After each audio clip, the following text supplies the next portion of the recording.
It is spooky season, and for those of us who love all the sights and sounds, it can be so much fun. But for others who maybe are dealing with some more sensitivity, more sensory issues, it's not always the case. It can be really scary for other reasons. Here with me is Morgan Allen with Hopebridge here to talk about really what a lot of us take for granted. We just assume that it's supposed to be fun and we enjoy all the crazy sights and all that. But for people with living with autism or on the spectrum or other sensory issues, it can be a real problem, right? Yeah, absolutely. So one thing that we know about autism is kind of classified in a couple of different ways. One of those things being just a difference in the way that sensory or more sensitive to that sensory input, so more sensitive to visual stimuli and auditory stimuli and all the things that we, like you said, kind of take for granted. And it's kind of a key part of the spooky season. We have all of these, that's the whole point, is like to kind of invoke some fear and some surprise.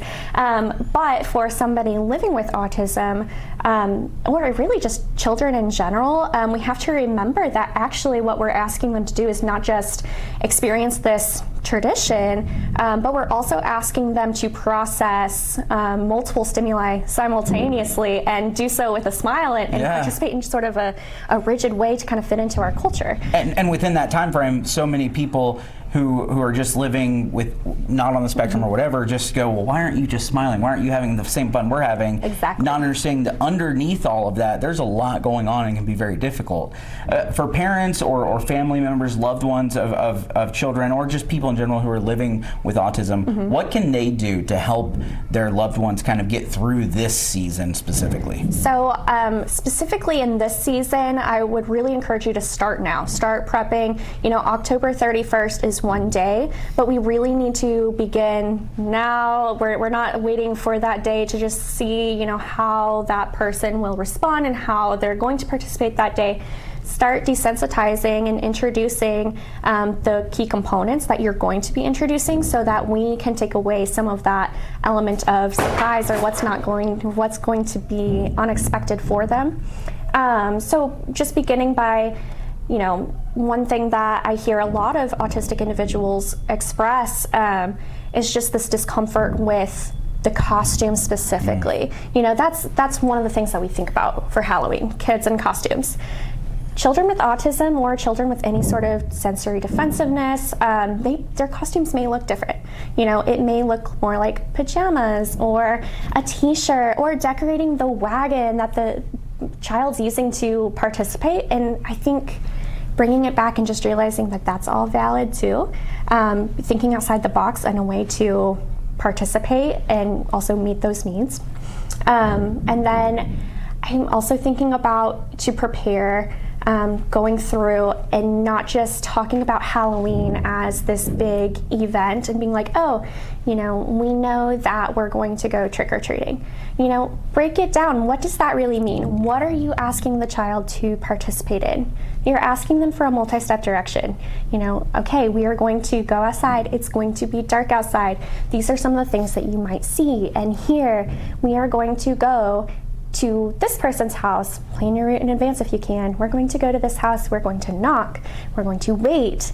Very clear expectations every single step of the way to reduce down some of that, unexpected or just behavior that you can't anticipate with confidence, so that we can instill some of that confidence in what we can control. Is there a way those of us who are going to be handing out candy can be aware and know those things? Is that up to a parent or a loved one to let people know, hey, we're coming, just be prepared, he or she doesn't handle this so well, whatever that may be? What can we do at home? So I mean, you brought up a point. I think that some people do choose to kind of self-disclose, identify, we're going to go on this route, we're going to go to this neighbor, planning ahead. That is perfectly valid. However, sometimes people will choose to carry a blue pumpkin pail. That's something that we've just really seen catch on in the trend recently.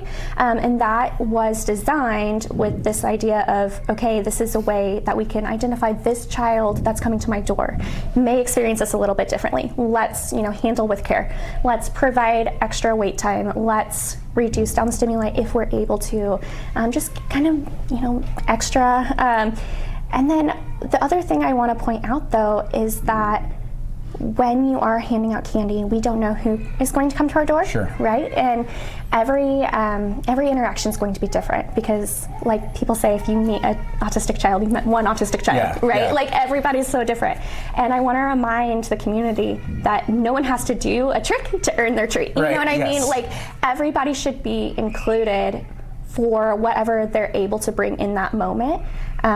And just remembering that we're the adults and we are the ones trying to create joy for these children. Yeah. Like, that's ultimately the goal at the end of the day, is just to create joy and have this participation, whatever that might look like. I think it's interesting because we are so rooted in traditions, and Halloween obviously is very rooted in traditions, but it has been very cool over the last 5 to 10 years to see that shift of people going, okay, wait a second, this may be different than when I was growing up or when you were growing up, and we need to figure out how to kind of accommodate some of that as well. And I think it's amazing, and the work you guys are doing here at Hopebridge, obviously, to help families have those resources is also huge. And we will have so much information for you guys over on allindiana.tv and over on lifestylelab.tv so that you guys can find some of those resources, as well as some of those sensory friendly activities that you can take kiddos to as well.